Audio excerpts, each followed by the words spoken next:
Друзья, всем привет! Сегодня в видео хочу рассказать о первом стимулирующем отпаивании маленьких орхидей, которые приходят по почте. Пришла весна, и огромное количество архаманов заказывают орхидеи в интернет-магазинах, у продавцов азиатские, тайваньские, и приходят вот такие вот малыши, и начинаются вопросы, как лучше отпоить, потому что орхидеи, естественно, перед отправкой, вот такие вот малышечки отправляются, подсушиваются и уже отправляются. И чем дольше орхидеи находятся в пути, тем, естественно, с ними могут произойти различные оказии и неурядицы. Они могут прийти сморщенные, могут какие-то болезненные. Ну и нередко бывает такое, что продавец немножко даже пересушит орхидею, не поймает вот эту золотую середину, а дорога от его магазина до покупателя окажется слишком длинной, и орхидея пересохнет,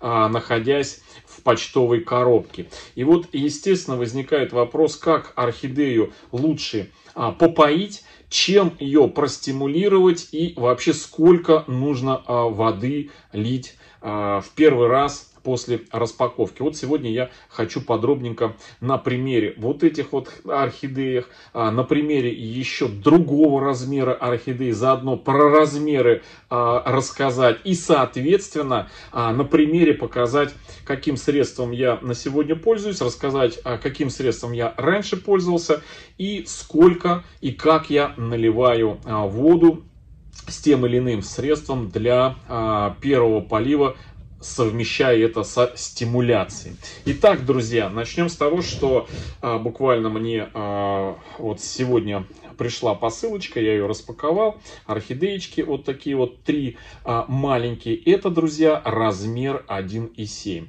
Где-то вот мне не раз попадалось в интернете расшифровка, что такое 1,7 размер, что такое 2, 2,5, 3, 3,5. Это дюймы, размер в дюймах. Что, естественно, соответствует мере измерений там, в сантиметрах. 1,7 дюйма это 4,3 сантиметра, соответственно. Ну, как бы вы ни мерили вот эту вот, где бы и как бы вы ни мерили вот этот вот горшочек в 1,7, тут цифр в 4 и 3 миллиметра, 4 сантиметра, 3 миллиметра, но нигде нету, ни по диаметру верха, ни по диаметру низа, ни по высоте, ну никак, потому что горшочки все, они такие, знаете, не особо стандартизированные и скорее уже просто обозначают как размер, да, 1,7, те, кто уже давно увлекается орхидеями, уже понимают, что это вот такие вот малявочки. Есть размер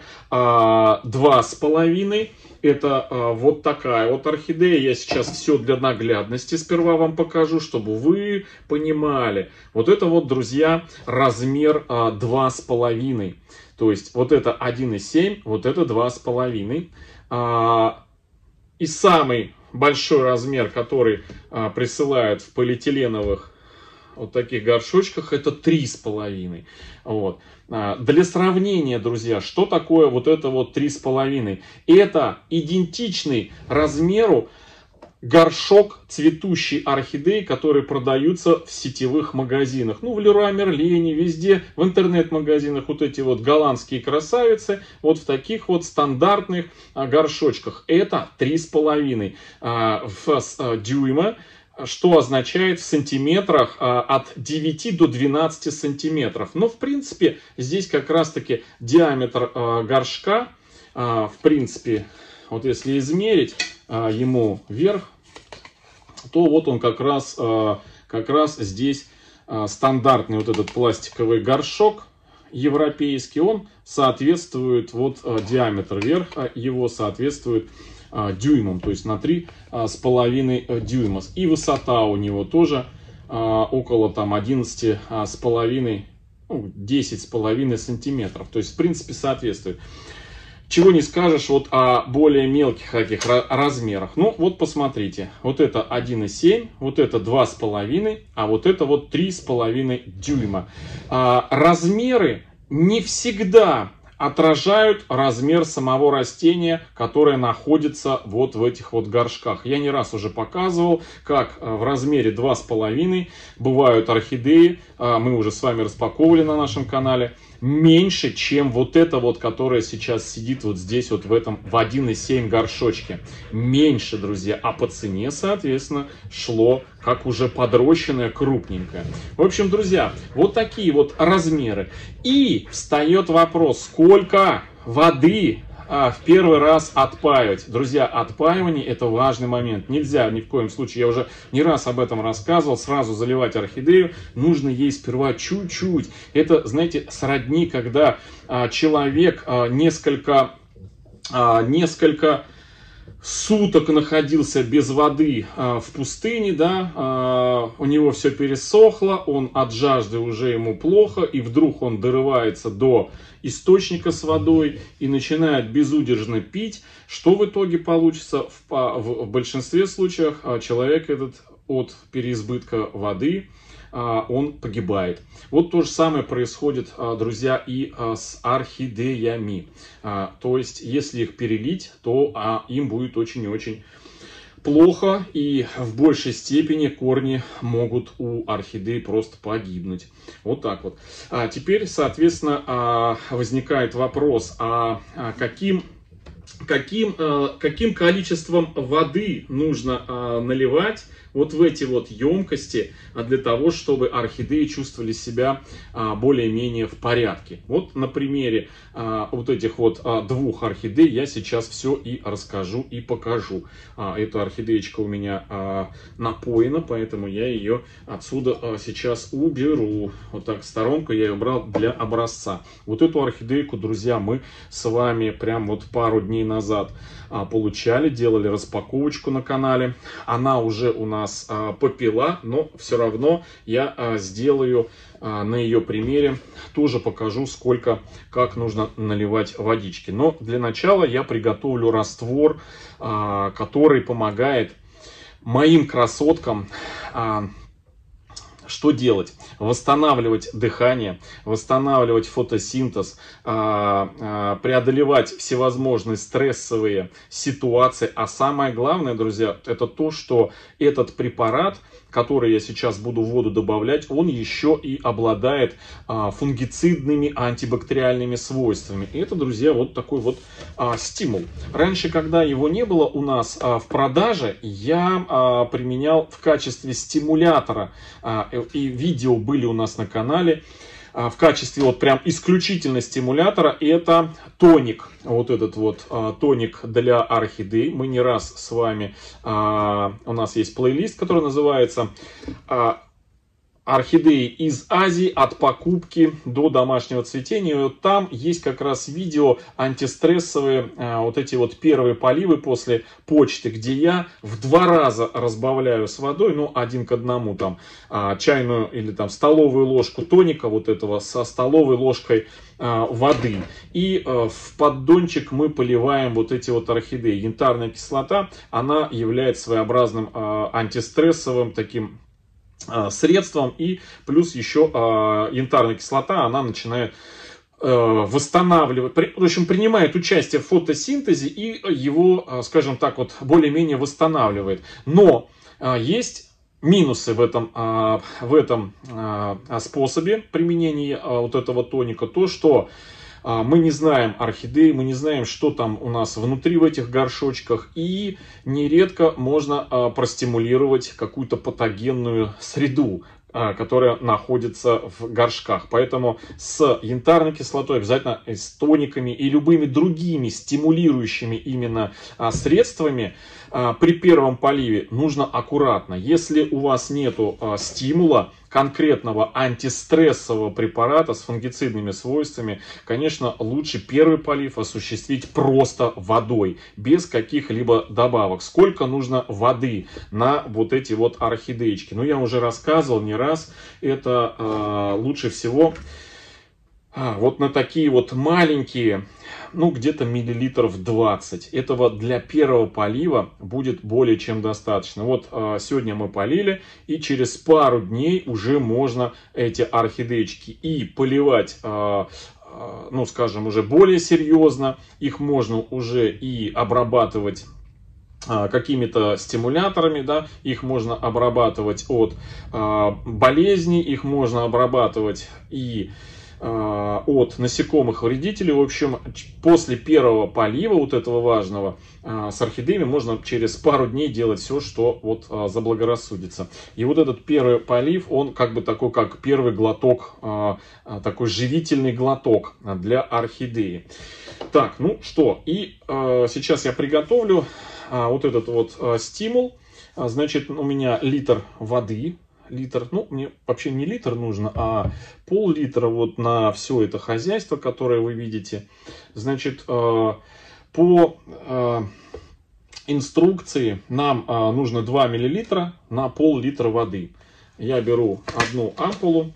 Чтобы было понятно, что такое вот этот вот стимул, что он из себя представляет, я просто вам быстренько так прочитаю, что он, значит, антистрессовый фактор для растений. Это погода, заморозки, засуха.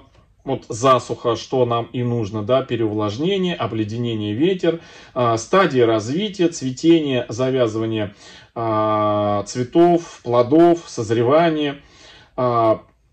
Так, обрезка, потрошение, это я уже условно говорю, потому что здесь пересадка, прививка, обрезка написано. Болезни, перенесенные от насекомых, от других, применение пестицидов.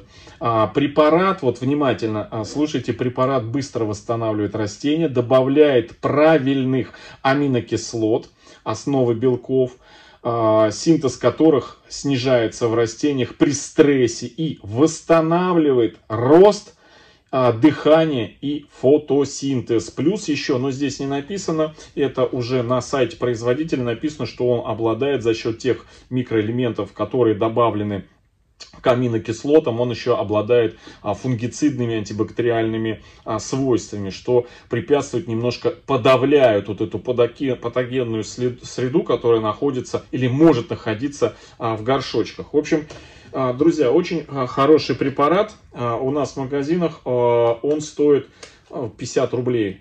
Подорожал со всеми этими событиями. В прошлом году он стоил в районе 17 рублей. Я помню, видео снимал, показывал вам, как применяю стимул. В общем, вот 2 миллилитра я на пол-литра воды. Вот такой он, какого-то такого нежно-желтого салатового оттенка. Вот. Все, я его добавил сюда. И теперь первые отпаивания, друзья. Первые глоточки для растений. Это значит вот для таких малявок. Сколько я лью воды. Так, ну для начала я их помещаю вот в такие удобные мерные стаканы. Это наше с вами открытие. Прошлогоднее, по-моему, или позапрошлогоднее. Вот. В качестве такого орхидейного применения мерных стаканов, которые в магазинах продаются. Вообще обалденная вещь. Вот. И я рад, что эту идею применения мерных стаканов и в качестве кашпо, таких, и в качестве посадок подхватили тысячи архаманов. Так, теперь вот на такие вот, значит, малявочки 1,7 я буду наливать по 20-25 миллилитров. Этого более чем достаточно. На всех практически флаконах с удобрениями, вот буйские удобрения и Боннефорте, у них, видите, на крышечках вот такие вот колпачки, мерные стаканчики. Видите? Вот берем один мерный стаканчик, он ровно 20 миллилитров. Видите? Рисочки для дозирования 20 миллилитров. Все, наливаю 20 миллилитров. Можно чуть побольше. И наливаю малявкам. Для первого антистрессового такого полива это более чем достаточно, друзья. Больше и не надо.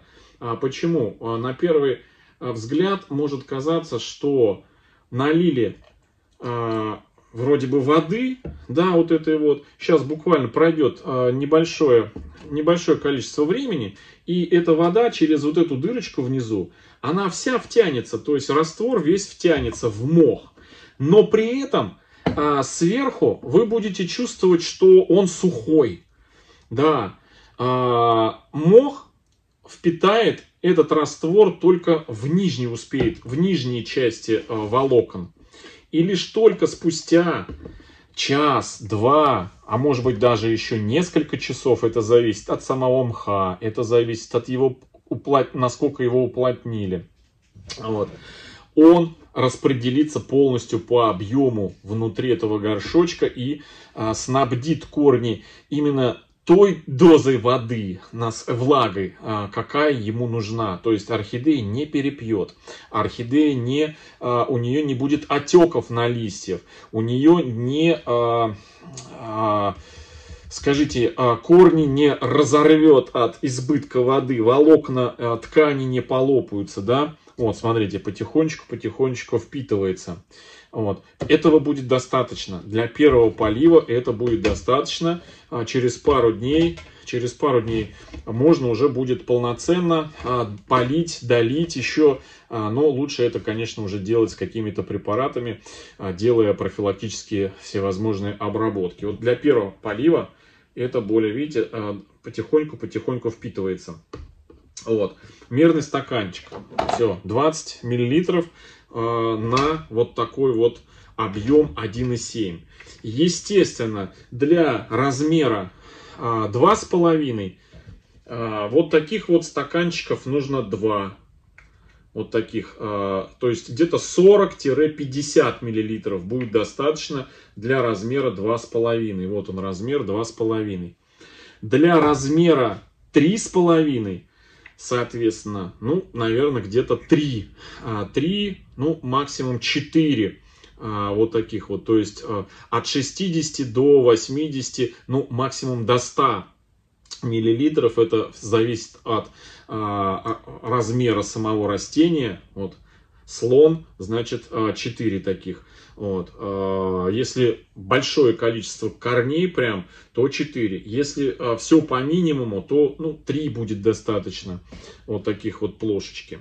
Так, ну что, смотрите, еще чуть-чуть осталось. Ну, пока сейчас мы попоим нашего слоника, вот, распаковку которого мы делали прям буквально пару дней назад. Поливаем всегда именно в поддон, не через верх, вот сюда, сверху не поливаем. Почему? Потому что весь мох, который мокнет сверху, он потом под освещением, под лампами начинает темнеть, на нем начинают осаждаться водоросли. Между поливами мох просыхает, с этими водорослями водоросли отмирают. И, естественно, после следующего полива, когда сверху полили, он опять увлажнился, опять под лучами света на нем образовались водоросли, и они начинают наслаиваться. Вот это вот наслоение приводит к гниению. Наслоение приводит к появлению всевозможных плесеней. То есть плесень появляется не на мхе, а плесень появляется на отмерших слоях мха. Ой, не мха, а водорослей. То есть именно водоросли причины. Плюс все это начинает в себя впитывать различные микроэлементы, которые были в воде, в подкормке, в стимуляторах. В результате разложения мха, то есть и начинают соли вытягивать. В общем, целая куча. Естественно, все это соприкасается с воздушными корнями, которые тоже окрашиваются в этот цвет, пока покрываются корочкой. И в итоге они отмирают, корни. В общем, не есть хорошо. Поливаем всегда через низ, то есть вниз сюда набираем, и это все вверх потихонечку поднимается. Так, ну вот, нашего мы сейчас Патрика попоим 4 вот такими вот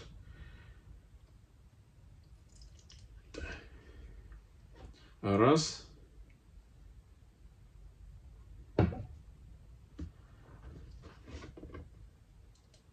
Два. Кажется, что сейчас будет много воды, она подымется, но здесь все пространство внутреннее же занимает сам горшок. Поэтому воды на самом деле немного, всего 4 мы их сюда. Ну или 3, наверное, достаточно будет на... Ну, для первого раза на 3-4, все, вот этого достаточно. Хотя, да, 4, наверное, да. Давайте еще одну ему дадим на такой объем. 4. Все. Вот такой вот, друзья, первый скудный, но очень важный стимулирующий полив. Все, смотрите, здесь все впитало. Все. Корни снизу позеленели, смотрите, сразу такие подрумянились. И вот эта влага сейчас будет постепенно, в течение некоторого времени распределяться внутри самой орхидеи. Она сразу тяжеленькая стала, то была как пух. Этого достаточно. Орхидея напьется. Так, ну здесь еще впитывается. Орхидея напьется. Благодаря стимулу она восстановит свою работоспособность. И уже после этого уже можно будет ей доносить различные препараты от насекомых, различные стимулирующие уже препараты, различные препараты от профилактики грибковых и бактериальных, уже более серьезный, чем этот стимул. Да, стимул, он больше стимулирует само растение, возвращает его к жизни после спячки, после стрессов и так далее и тому подобное. В общем, вот так вот. Все, друзья, вот такой вот у меня сегодня первый полив вот этих вот красоточек. Видите, смотрите, впитывает воду как. Уже чуть-чуть осталось. И смотришь, а корни как бы сухие. И вот это вот, друзья, хочу сказать, что является важнейшей главной ошибкой многих новичков, что налили воды, и вроде бы воды нету, а корни сухие. Ну и по своей вот этой вот жалостливости подливают еще воды, пока она хлюпать не начинает, как мочалка. И вот эта беда приводит к гибели корней. То есть чрезмерное переувлажнение, корни еще не работают, орхидея еще не запустила в полную силу именно процесс фотосинтеза. И, естественно, первое, что приходит, это отмирание корней. Второе, это всевозможные болячки и так далее и тому подобное. Кто-то скажет, кто-то вспомнит: Георгий, ну как же ты показывал видео, в котором ты поливал орхидею, и вот такую вот орхидею, и забыл эту орхидею, по-моему, там на 2 недели. Да, друзья, была такая история.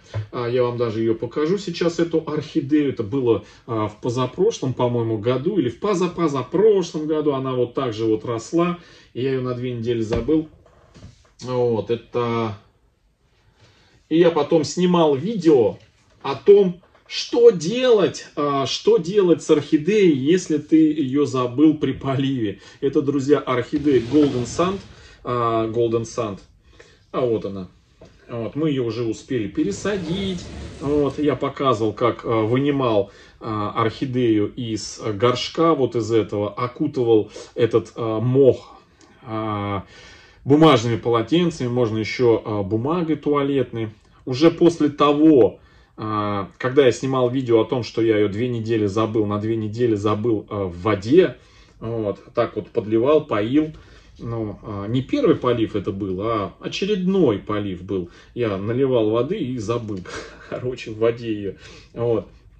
И это уже ее, по-моему, 3-е цветение. Это бабочка Golden Sand.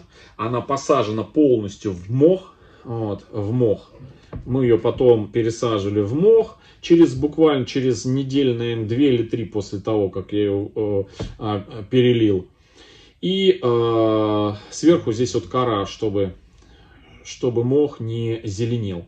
Вот такая вот посадочка. Кстати, хотел показать вам корень раздвоенный. Смотрите. Смотрите, какой у нее интересный корень. С 2 кончиками. Вот такой вот. Golden Sand, друзья. Это бабочка. Ну, как я уже не раз ее показывал. Вот.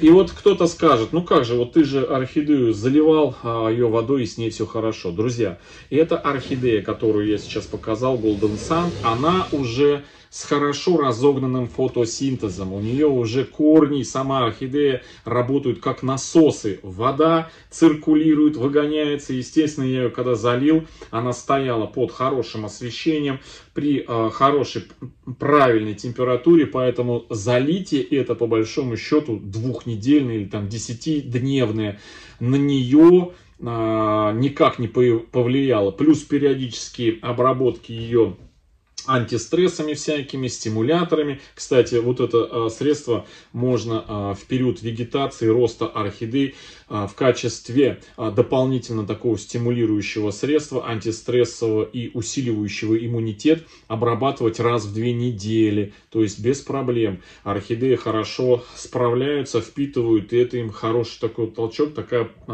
хороший такой пинок им. Вот. Все. А для первого полива, конечно, когда орхидея несколько дней была в темноте, у нее заторможен фотосинтез, у нее еще корни не работают насосами, им нужно завестись, как, знаете, ключ зажигания. И вот и вот этот первый глоточек воды, который мы им дали с вот этим стимулом, это как раз таки мы заводим двигатель. И вот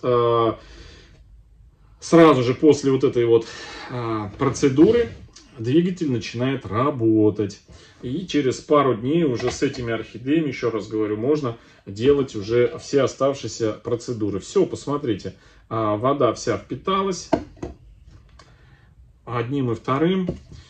Через несколько часов,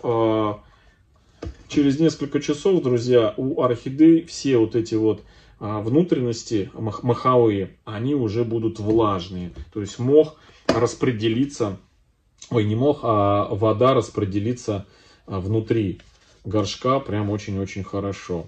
Ну вот здесь, конечно, на такой большой горшок можно, я же говорю, от 80 до 100 мл наливать смело.